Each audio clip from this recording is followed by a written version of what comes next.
किसान भैया को ठंड के मौसम में अपन देख रहे हैं कि अपनी रबी फसलों पे दुष्प्रभाव पड़ रहा है। कैसे ठंड ज्यादा पड़ने से पाले पड़ने की संभावना बन जाती है। तो ऐसे मौसम में अपन अपनी फसलों की देखरेख कैसे करें जिसमें उत्पादन भी प्राप्त हो जाए और नुकसान से भी बच हो जाए। तो अपने संगे हैं आज श्री जितेंद्र सिंह राजपूत, सहायक संचालक कृषि विभाग सागर से पधारे हैं। आपको स्वागत है।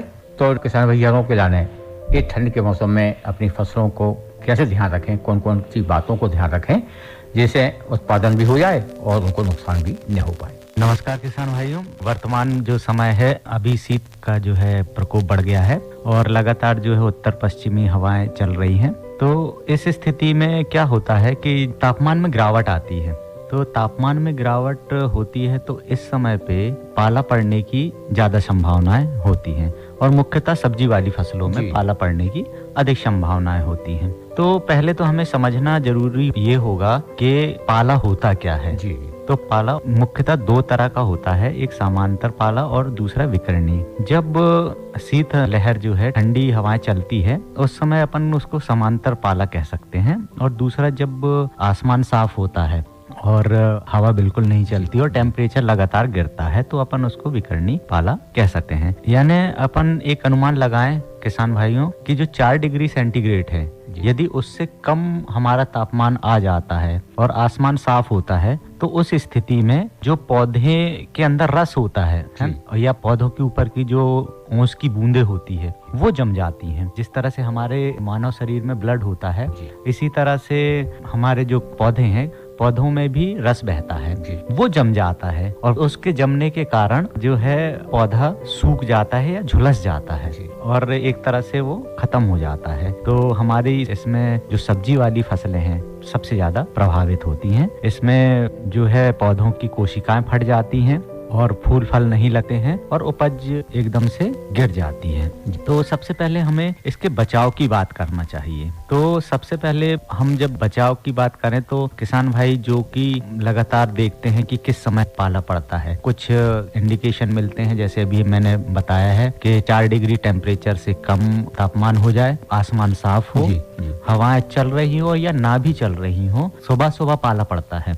उस स्थिति में आप मध्य रात्रि में अथवा रात के 10 बजे के पहले अगर सिंचाई कर देंगे हल्की तो निश्चित तौर पे जो है पौधों को इससे नुकसान होने से बचाया जा सकता है। सबसे ज्यादा पाला जो है उद्यान की फसल में पड़ने की संभावना होती है।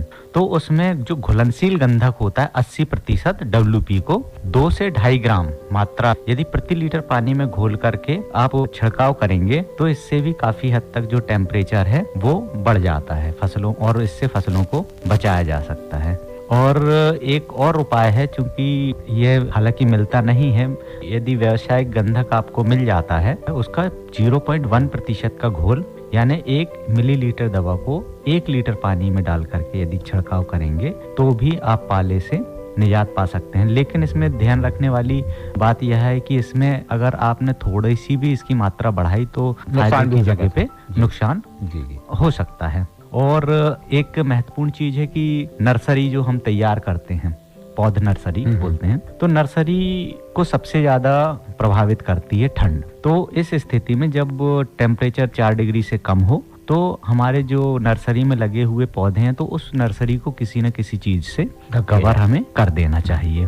और एक बहुत अच्छा और आसान कारगर तरीका ये है, जो हमारे कृषि अवशेष होते हैं, भूसा वगैरह है या घास फूस है, इसको आप मेड़ों पर आप जला दें और धुआं करें। तो जब धुएं की लेयर आपके पूरे खेत में हो जाएगी तो उस स्थिति में जो पाला संभावना को काफी हद तक खत्म किया जा सकता है। और महत्वपूर्ण चीज एक और है कि लेकिन उसमें किसान भाई को सुबह सुबह काफी मेहनत करनी पड़ती है। यदि ये उपाय नहीं कर पाए हैं और आपको लग रहा है कि सुबह 4 बजे और 5 बजे के आसपास पाला पड़ चुका है तो अगर तत्काल एक कोने से दूसरे कोने पर 2 व्यक्ति अगर रस्सी पकड़ के पूरी फसल में चला देंगे तो निश्चित तौर पे वो भी एक अच्छा कारगर उपाय है। लेकिन इसमें थोड़ा सा यह है कि अगर फूल वाली अवस्था है तो नुकसान की भी संभावना, लेकिन अगर इसके पहले यदि हम करेंगे तो पाले से बचाया जा सकता है। से आपने बताई कि पाले से बचाव के लिए अपन गंधक जो है सल्फर को उपयोग कर सकते। बिल्कुल। मान लो पाले की स्थिति नहीं बन पाई आए और किसान भाई यहाँ रहे सावधानी के तौर पे पहले ही से अगर सल्फर या गंधक को छिड़काव कर दे हैं तो आगे चल के उससे कोई नुकसान तो नहीं हुई? नहीं, पौधों के लिए जो आवश्यक पोषक तत्व है उनकी संख्या 16 है जी। तो उसमें से एक सल्फर भी है। यानी सल्फर जो है हमारे पौधों को लाभ ही पहुंचाएगा, उससे कोई नुकसान नहीं, उससे किसी भी तरह का नुकसान नहीं है। एक किसान भाई उन्होंने सल्फर का उपयोग किया था पूर्व में ही खेत में जी। और अगर हमारी जो धान्य फसलें या दलहनी फसलों की बात किया जाए तो मसूर में भी काफी हद तक नुकसान होता है।